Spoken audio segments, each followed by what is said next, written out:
नमस्कार, मैं हूं दीपाली राणा। आप देख रहे हैं कमोडिटी स्पेशल और ये स्पेशल है आज क्रूड पर, जहां पर हमने क्रूड लगातार फिसलते हुए देखा है। रिबाउंड आता है लेकिन प्राइसेस ऊपरी स्तरों पर टिकते नहीं हैं और एक बड़ी रेंज हमने इस साल की शुरुआत से ही कच्चे तेल में बनते हुए देखी है। इंटरनेशनल मार्केट्स की बात करेंगे तो लगातार कच्चे तेल में दबाव बना हुआ है। हाल फिलहाल के मूव को देखेंगे तो लगातार 7वें दिन भाव $80 के नीचे बने हुए हैं। कल ब्रेंट $72 के नीचे लुढ़क गया और आज भी $74 के नीचे कारोबार कर रहा है। क्या कारण है, कहां तक प्राइसेस और नीचे स्लिप हो सकते हैं, निवेशकों के लिए क्रूड में क्या खरीदारी का मौका है और अगर हाँ तो क्या स्ट्रैटेजी बनाए, किस तरीके की स्ट्रैटेजी बनाए, इस सब पर हम फोकस करेंगे आज। और हमारे साथ बातचीत करने के लिए chartandtrade.com के फाउंडर विकास बगरिया हैं, LNP एडवाइजरी सर्विसेज के रिसर्च एनालिस्ट भूपेश शर्मा हैं, SMC ग्लोबल सिक्योरिटीज की AVP वंदना भारती मौजूद हैं और साथ ही गंगानगर कमोडिटी के AVP अमित खरे हमारे साथ बने हुए हैं। आप सभी का स्वागत है। और पहले तो अगर हम कच्चे तेल के प्राइस मूवमेंट को देखें तो पिछले एक हफ्ते में भाव 7% गिरा है, पिछले एक महीने में 14% और एक साल में 33% प्राइसेस नीचे ट्रेड कर रहे हैं। तीन इंपॉर्टेंट फैक्टर्स जो फिलहाल कच्चे तेल को ड्राइव कर रहे हैं, एक तरफ यूएस में इंटरेस्ट रेट सिनेरियो, दूसरी तरफ रिसेशन का डर और तीसरी बड़ी बात कि डिमांड पर इंपैक्ट है। डिमांड नहीं है जिसके कारण हमने प्राइसेस नीचे आते हुए देखे हैं। अब सवाल यह है कि ऑलरेडी 16 महीने के नीचे के लेवल्स पर भाव आ चुके हैं, अब यहां से और कितना डाउनसाइड दिख रहा है, इसी पर हमारे गेस्ट से राय लेंगे, ट्रिगर्स को भी समझेंगे, ब्रॉडर और इमीडिएट स्ट्रैटेजी पर करेंगे फोकस। सबसे पहले विकास बगरिया के पास चलते हैं। विकास नमस्कार, स्वागत है आपका। तो सबसे पहले तो इनफैक्ट ये समझना चाहेंगे, इनफैक्ट अब तक हमारी इस साल की शुरुआत से लेकर अब तक जब भी क्रूड पर चर्चा हुई है, एक ब्रॉडर आउटलुक यही मिला है कि रोलर कोस्टर राइड के लिए इस पूरे साल तैयार रहना चाहिए, क्योंकि संकेत ही ऐसे हैं, फिर चाहे वो डिमांड हो या इंटरेस्ट रेट सिनेरियो ही क्यों ना हो। अभी के हिसाब से अभी की सिचुएशन आप कैसी देखते हैं ट्रिगर्स के पर्सपेक्टिव से, और कौन से इंपॉर्टेंट ट्रिगर्स आगे के लिए इंपॉर्टेंट रहेंगे? देखिए, क्रूड ऑयल वैसे भी अभी बेयरिश है। हम लोगों ने लास्ट शो पे भी बात किया था कि क्रूड अभी भी बेयरिश ही लग रहा है एंड मेरे को क्रूड के जो टेक्निकल चार्ट्स हैं, चार्ट्स में भी अभी बेयरिश मोड ऑन ही है क्रूड में। तो मेरे को क्रूड नीचे करीब 5100 5200 के करीब ये बॉटम बनता लग रहा है। वो भी चांसेस कम है वहां पे भी बॉटम बनने का, बिकॉज ये एक वीकली लेवल को भी अभी ब्रीच करने के वर्ष पे है। तो ऑलमोस्ट 6300 से लास्ट कुछ दिनों में, लास्ट 7 to 8 ट्रेडिंग सेशंस में ये नीचे अभी 5650 तक आ गया। तो थोड़ा बाउंस आने पे क्रूड पे फिर भी सेल का ही ऑप्शन रहेगा। तो नीचे 5100 5200 ये लेवल्स क्रूड के लिए होंगे जहां से हो सकता है ये सपोर्ट लेके घूमे। टिल देन क्रूड्स में अभी तक कोई रिवाइवल का चांस लग नहीं रहा है एंड जो जियोपॉलिटिकल टेंशंस बढ़ रहे हैं, जैसे कि आपने बताया कि इन्फ्लेशन रेट से डिमांड कम, ये तो ट्रिगर्स है ही क्रूड पे। तो आने वाले दिनों में इसका डिमांड अभी भी कम ही रहेगा एंड क्रूड ऑयल पे हम लोग नीचे के ही लेवल्स देखेंगे क्रूड्स में। All bounce will be a selling opportunity on in crudes only. Okay, तो अगर रिबाउंड आया भी तो वो भी एक सेलिंग अपॉर्चुनिटी ही होगी। भूपेश, आपने विकास का व्यू तो सुना, उन्होंने प्योरली चार्ट्स के बेसिस पे राय दी। अगर हम अब थोड़े से फंडामेंटल एस्पेक्ट्स को समझें तो आपको भी लगता है फंडामेंटल्स भी ये इंडिकेट कर रहे हैं कि प्राइसेस यहां से नीचे की तरफ ही जाएंगे? आपका क्या व्यू है ट्रिगर्स के बेसिस पे? जी नमस्कार मैडम। फंडामेंटल्स की बात करें तो जिस हिसाब से अमेरिका में जो स्लो डाउन का खतरा मंडरा रहा है, उसी के कारण है ना क्रूड में हमें एक गिरावट देखने को मिल रही है। मुझे लगता है कि ये गिरावट आगे भी देखने को मिल सकती है। बेसिकली चार्ट की बात करें तो चार्ट पर मुझे अभी भी बाजार का स्ट्रक्चर काफी डाउन लगता है और यहाँ पर 5950 के नीचे क्रूड का भाव जब तक सस्टेन करता है तब तक इसमें बिकवाली जारी रहेगी। मुझे उम्मीद है आने वाले दिनों में क्रूड में जहां भी पुल बैक आता है 5800 5820 के आसपास वहां पर क्रूड में बिकवाली करनी चाहिए। 5920 का स्ट्रिक्ट स्टॉप लॉस मेंटेन रखना चाहिए। नीचे में 5500 5450 तक के भाव एक बार देखे जा सकते हैं। ओके, वंदना, आपकी राय क्या रहेगी कच्चे तेल पर? क्योंकि आप तो चार्ट्स हो या फंडामेंटल्स हो सभी को ट्रैक करती हैं, तो अब जिस तरीके का आउटलुक हमने यूएस फेड की ओर से आते हुए देखा है, जिस तरीके का डिमांड सिनेरियो चाइना या फिर दूसरे नेशंस की तरफ से बना हुआ है, क्या लगता है आपको आगे कौन से ट्रिगर्स इंपॉर्टेंट रहेंगे फंडामेंटली? दीपाली, पहले तो मुझे लग रहा है कि नेगेटिव ट्रिगर्स है वो थोड़े से हावी हो सकते हैं। गिरते इकोनॉमिक सेंटिमेंट्स के बीच में ये 10 बारी रेट हाइक करना लगातार और इतना बड़ा हिस्टोरिक जंप आता हुआ हम लोगों ने देखा है, तो एक जो लिक्विडिटी क्रंच है वो बनेगा, तो न्यू प्रोजेक्ट्स यहाँ पे नहीं आएंगे। और यहाँ पे देखा जा रहा है कि जो ग्लोबल पीएमआई है, जो सबसे ज्यादा क्रूड को यहाँ पे प्रभावित करता है, ट्रैवलिंग वगैरह, वो यहाँ पे कम हुई है। और चाइना का स्टिमुलस आया था, उसका बहुत ज्यादा फायदा नहीं मिला। अब यहाँ पे उनका मैन्युफैक्चरिंग इंडेक्स जो है वो यहाँ पे 50 से नीचे है, जो अलार्मिंग है, और ग्लोबल पीएमआई भी 50 के करीब है। तो मेरे ख्याल से यहाँ पे इकोनॉमिक डेवलपमेंट्स यहाँ पे हैं वो नेगेटिव हैं। एक तो ये कंसर्न है यहाँ पे, जिसकी वजह से देखा जाए तो सरप्राइज प्रोडक्शन कट के बावजूद जो ओपेक प्लस ने रिसेंटली अभी किया है और डॉलर इंडेक्स में फॉल है, जो कमोडिटी के लिए पॉजिटिव होता है, इसके बावजूद भी हम लोगों ने पॉजिटिव ट्रिगर्स आता हुआ नहीं देखा। तो एक तो ये बात तय है यहाँ पे कि फिलहाल थोड़ा सा यहाँ पे और करेक्शन फेज रहेगा क्रूड ऑयल में। इंटरनेशनल मार्केट में मुझे लग रहा है कि $64 से $62 एक बेस बन सकता है, न्यू बेस बन सकता है, क्योंकि यहाँ पे लोअर लोज बन रहे हैं यहाँ पे, तो एक बेस नीचे की तरफ बनेगा। अपसाइड केप रह गया यहाँ पे 76 से लेके $78 तक। और घरेलू बाजार की बात की जाए तो मुझे 5200 से 5100 तक लग रहा है कि प्राइसेस एक बार नीचे की तरफ करेक्ट हो सकते हैं। तो करेक्शन फेज अभी यहाँ पे डीप हो सकता है और भी ज्यादा। कुछ पॉजिटिव संकेत इसमें ये आ सकते हैं दीपाली, मुझे लग रहा है कि जितने वीक डेटा आएंगे चाइना से, उतनी जल्दी वहां से सेकेंड राउंड ऑफ स्टिमुलस आएगा। एक पॉजिटिव ये चीज है। दूसरी चीज ये है कि अप्रैल से लेके सितंबर तक ड्राइविंग सीजन ऑन होता है यहाँ पे यूएस का, वो भी एक कंजम्पशन को बढ़ाएगा यहाँ पे। तीसरी बात यह है कि अगर हरिकेन सीजन में सप्लाई साइड हिट होता है, जो कि यहाँ पे मई ऑनवर्ड शुरू हो जाएगा, जून से लेके अक्टूबर तक मेन रहता है, वो भी एक साइड हो सकता है जहाँ पे क्रूड में कप साइड आता हुआ देखे। दूसरी बात यह है कि एक यहाँ पे मुझे लग रहा है कि डिमांड बढ़ सकता है, यहाँ पे नीचे की तरफ से एक फ्रेश बाइंग आएगी। और यहाँ पे रिग काउंट्स कम हो रहे हैं, तो जब भी यहाँ पे प्रोडक्शन कट होता है या रिग काउंट्स कम होते हैं तो वहां पे प्राइस को सपोर्ट मिलता है। तो कुछ फैक्टर्स यहाँ पे हैं जो कि एक क्वार्टर में मुझे लग रहा है कि एक बड़ी पेस बना सकते हैं, और $62-64 के करीब क्रूड में रिबाउंड आएगा। लेकिन ये रिबाउंड इस बार जो है वो केप्ट रहेगा, और मुझे लग रहा है कि प्राइसेस $76 से लेके $80 तक की जोन में स्टक हो सकता है फिर से अपसाइड में। ओके, चलिए, तो ये है आउटलुक आपके लिए फंडामेंटली क्रूड को लेकर। 5500 तक के लेवल्स यहाँ पर इमीडिएट बेसिस पे वरना देख रही हैं। अच्छा अमित, अगर एक रेंज हम लेकर चले, हम इमीडिएट स्ट्रैटेजी की बात आगे करेंगे, लेकिन अगर हम एक ब्रॉडर रेंज लेकर चलें तो वो आप क्या देख रहे हैं फिलहाल कच्चे तेल पर? जी दीपाली, मेरे को लगता है क्रूड ऑयल की जो अभी रिसेंट 2-3 महीने की आगे रह सकती है, वो 5400 से लेकर ऊपर में 67 के आसपास तक का रह सकता है। मेरे को लगता है 5600 और 5400 के जो स्तर है, यहाँ पे ट्रेडर्स को एक एज अपॉर्चुनिटी, बाइंग की अपॉर्चुनिटी यूज करना चाहिए। लास्ट अभी कुछ 2 महीने पहले भी इसने लगभग 5300 के आसपास का लो बनाया था, और वहां से प्राइजेस में एक अच्छा अपसाइड का मूवमेंट डंप देखने को मिला, जो कि 68-42 के आसपास का रहा।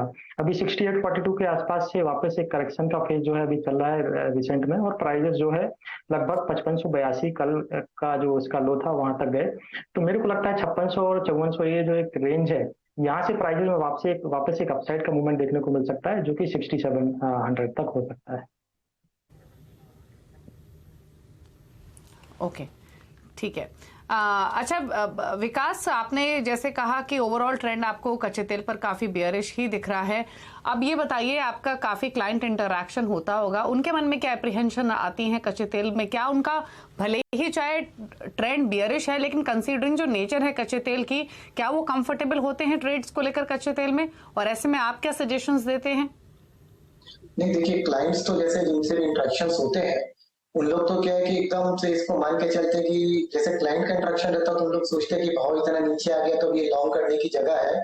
बट हम लोग क्लाइंट को यही सजेशन देते हैं कि अभी जैसे जब ये ट्रेंड वीक चल रहा है तो we look for a rebound, कि कहाँ से ये वाइटल सपोर्ट जोन से ये सपोर्ट लेके घूमता है, तो वहां पे अगर आप लॉन्ग करते हैं तो रिस्क रिवॉर्ड जहाँ पे अपने को फेवरेबल मिलेगा वहां पे लेना चाहिए। तो क्लाइंट सुनते भी है बातों को, तो उस हिसाब से क्लाइंट फॉलो भी करते हैं। तो जैसे अभी वंदना जी ने बताया कि मई में ये सब सारे इवेंट्स हैं, हम लोगों के भी नजर पे ये इवेंट्स हैं, हम लोग भी वही देख रहे हैं कि 5100 5200 के करीब से आके जो ये सपोर्ट जो है यहाँ से घूमेगा, तो हम लोगों ने भी क्लाइंटों को ये बोल रखा है कि ये जोन है, अगर आपको लॉन्ग भी करना है तो इस जोन पे आके आप ले सकते हैं कंफर्टेबली।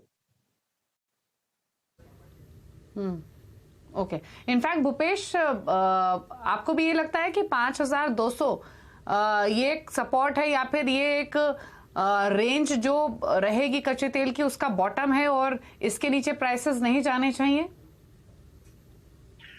नहीं, ऐसा नहीं मानता मैं ऐसा मानता हूं कि मार्केट में जो भी बॉटम बनते हैं, मार्केट लगातार पिछले अगर 10 महीने के चार्ट दिखेंगे तो मार्केट लगातार लोअर लोज की फॉर्मेशन बनाता जा रहा है। तो ये लोअर लोज के फॉर्मेशन मुझे लगता है आगे भी भविष्य में बनते रहेंगे। और देखा जाए तो कहीं ना कहीं ये इंडियन इकोनॉमी के लिए तो फंडामेंटली काफी अच्छी बात रहती है। अगर क्रूड के प्राइसेस लगातार नीचे जाते रहते हैं तो ये हमारे सभी देशवासियों के लिए और भारत की इकोनॉमी के लिए वैसे भी बहुत अच्छी बात है। तो मुझे लगता है कि ये जो डाउन ट्रेंड का जो फॉर्मेशन है ये नीचे में 4,800 और 4,600 तक के भाव भी देखे जा सकते हैं, जो कि एक लंबे समय के लिए एक आइडिया रहेगा।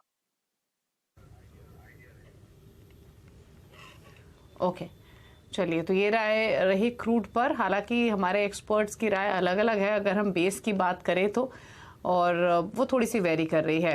वंदना, आपका सजेशन क्या है रेंज के हिसाब से, अगर हम थोड़ा सा ब्रॉडर व्यू लेकर चलें तो?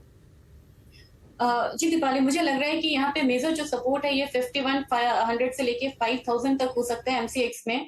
वहां से नीचे अगर मार्केट जाती भी है तो वहां से नीचे स्टेबिलिटी यहाँ पे थोड़ी सी कम रहेगी कि स्पाइक देखने को मिलेगा हमें डाउनसाइड का, लेकिन फिर से वापस आएगा क्रूड, क्योंकि बहुत ही ऑर्गेनाइज्ड ये मार्केट है। जब भी हम लोगों ने देखा है कि बहुत ज्यादा डाउनसाइड आया है तो फर्दर प्रोडक्शन कट का एक डिसीजन आ जाता है।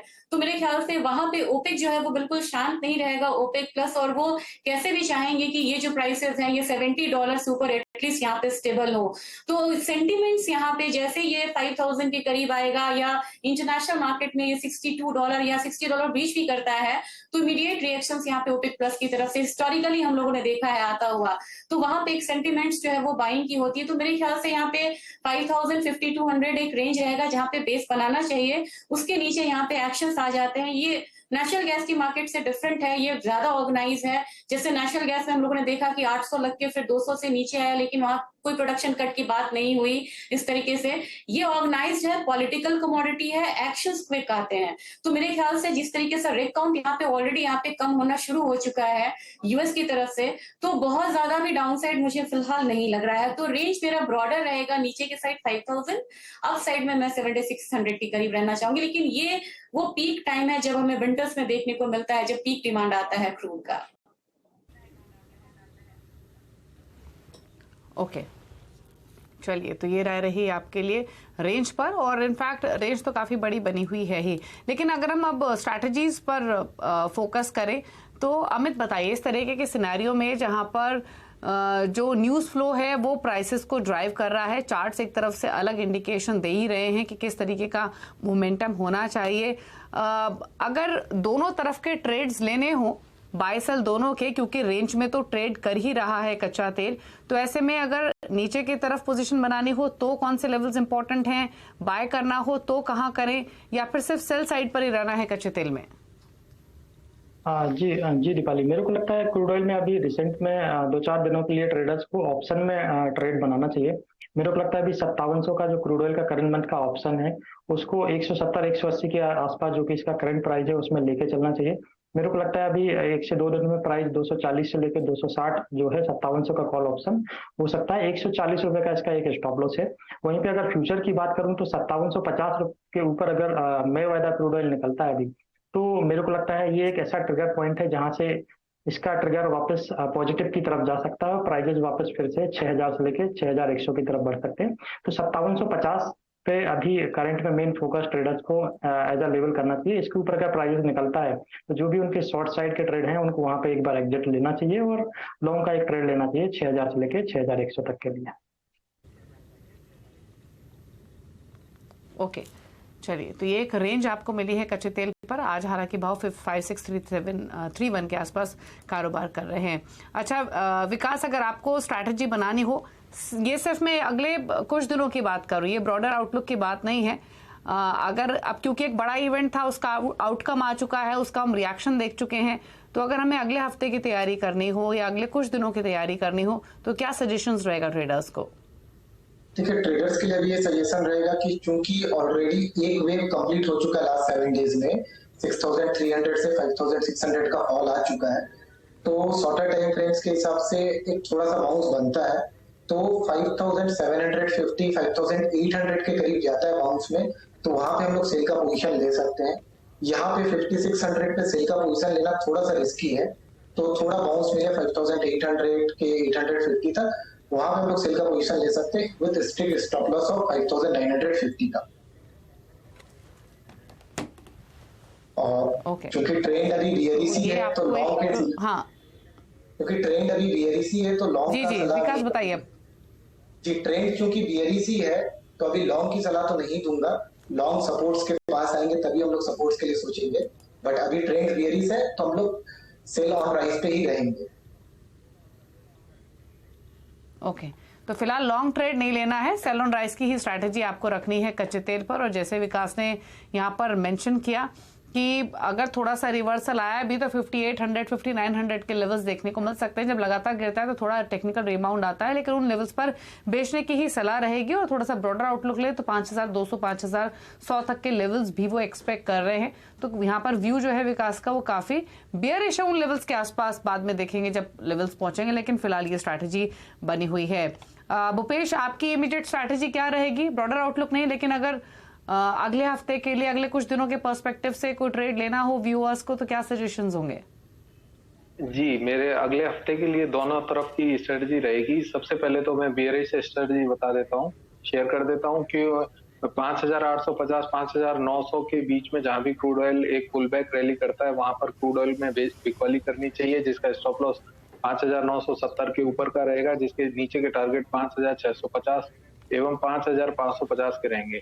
दूसरा इमीडिएट इफेक्ट में अगर क्रूड ऑयल करंट भाव से यहीं से और ज्यादा गिरता है और नीचे में 5,300 और 5,250 के आसपास मिलता है तो वहां पर क्रूड ऑयल में कॉन्ट्रेरी बाय करना चाहिए, और जिसका स्टॉप लॉस 5,100 के नीचे का रहेगा।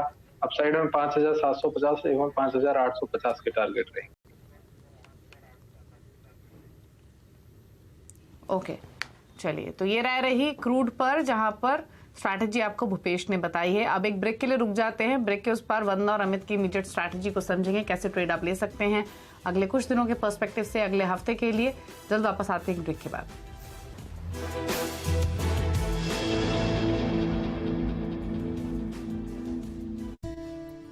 सुरेश जी भैया। प्लीज इसका ख्याल रखना। जी जरूर।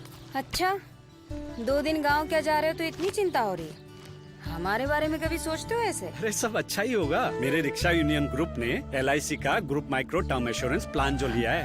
पापा। अरे वाह, अब चाहे जो भी हो घर के पहिए चलते रहेंगे। LIC का group micro term insurance plan परिवार का भविष्य रखे सुरक्षित। हमारी प्रार्थना होगी स्वीकार। Z-Block प्रीमियम अगरबत्ती एंड धूप, official prayer partner Delhi Capitals. हाँ हूँ मैं स्लो क्योंकि मैं कछुआ हूँ, लेकिन आपके वेल्थ मैनेजर्स को इतना स्लो नहीं होना चाहिए, पता है ना? चुनिए नुवामा। हम काम करते हैं सही स्पीड से क्योंकि हम करते हैं वही जो आपके और आपके पैसों के लिए है सही। Nuvama, let's do it right. Market के आखिरी 1.5 घंटे का सारा एक्शन आपका वापस 20 डे एक्सपोनेंशियल मूविंग एवरेज है और वो सपोर्ट का काम करेगा मार्केट के लिए। क्लोजिंग बेल बजने से पहले कीजिए जबरदस्त कमाई। वो चीज जो कि कल हमारे हाथ में थी स्लिप कर रही है हमारे फेवर में। कॉल राइटर्स पुट राइटर्स पूरी तरीके से हावी हैं। तो यहीं पर हमने देखा है वो अच्छा खासा रुझान खरीदारी का बना है जाने माने एक्सपर्ट्स के साथ। निफ्टी के पैटर्न को देख के लगता है कि बैंक निफ्टी में भी हमें ब्रेकआउट देखने को मिल जाएगा। देखिए कमाई का अड्डा के प्रायोजक हैं server 40 extra, can't do without it. एक आवाज जो कभी दबती नहीं। ये वो चैनल नहीं है जहाँ पे शोर मचा के आप डिबेट करें। एक आवाज जो सामने लाती है असली मुद्दे। भगवान राम और रामचरितमानस पे इस तरीके की टिप्पणियां राजनीति से प्रेरित हैं क्या? एक आवाज जो सिर्फ देश को रखे आगे। क्या बिहार में अब 2024 का चुनाव मंडल और कमंडल के बीच में होगा? बहस के शोर से अलग देश की सबसे असरदार बहस देखिए आवाज अड्डा। गैलेंट एडवांस TMT सरिया, इसकी ताकत बने घर की ढाल। और इसकी फ्लेक्सिबिलिटी रखे घर को सॉलिड सालों साल। गैलेंट एडवांस TMT सरिया, निर्माण का रियल हीरो। अर्जुन, 10th में you made us really proud. अब आगे क्या सोचा है? पापा, मैंने IIT जाना है और इंजीनियर बनना है। थिंक IIT, थिंक विद्या मंदिर। यहाँ शेयरों से जुड़े हर सवाल का मिलेगा जवाब। 26,555 में लिया था। 3700 रुपए पर शेयर का लॉस है इनको। स्टॉप लॉस 21,700 का लगा के इसे होल्ड करें। FNO में क्या पोजीशन लें, होल्ड करें या बेच दें? बेसिक चार्ट स्ट्रक्चर पॉजिटिव है, 1360 दिया करता है, होल्ड कीजिए। स्टॉक्स से जुड़े आपके हर कंफ्यूजन का वन स्टॉप सॉल्यूशन। इनको 340 के स्टॉप लॉस की सलाह दूंगा। देखिए ट्रेडर्स हॉटलाइन सिर्फ CNBC आवाज पर। Co-powered by Canara Bank. Together we can.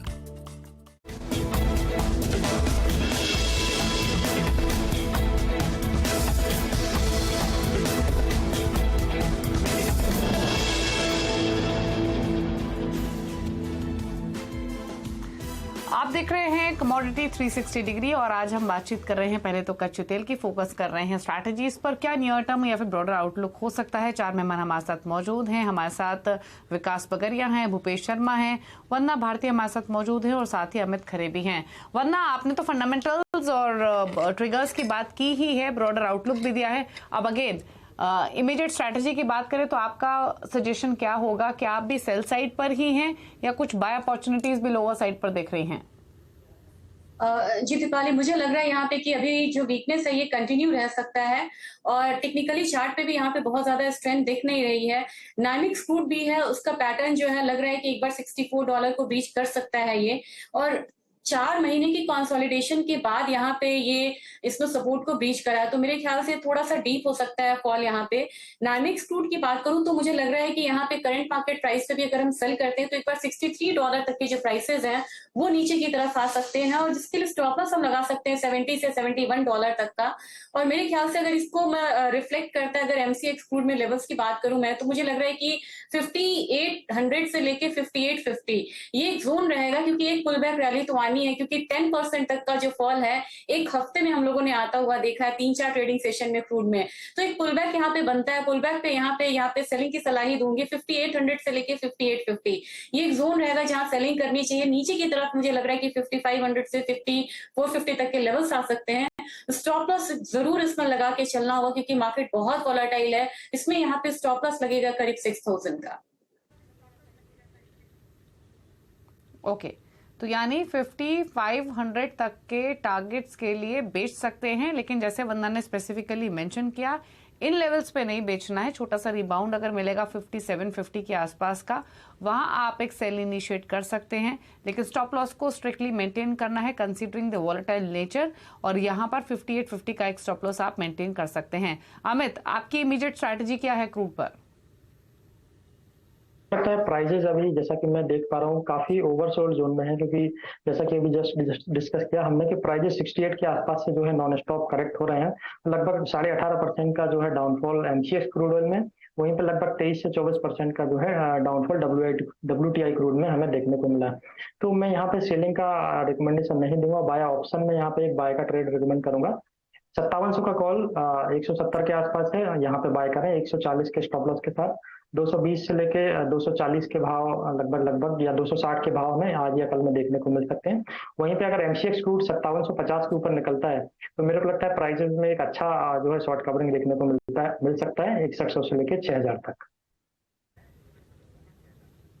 Okay, तो यहाँ पर अमित ने आपको 2 स्ट्रैटेजीज बताई हैं, मैं रिपीट कर देती हूँ। क्रूड ऑयल में कॉन्ट्रैक्ट आप ले सकते हैं 5750 के ऊपर आपको लेना, वही लेवल जिसका जिक्र वंदना ने भी किया।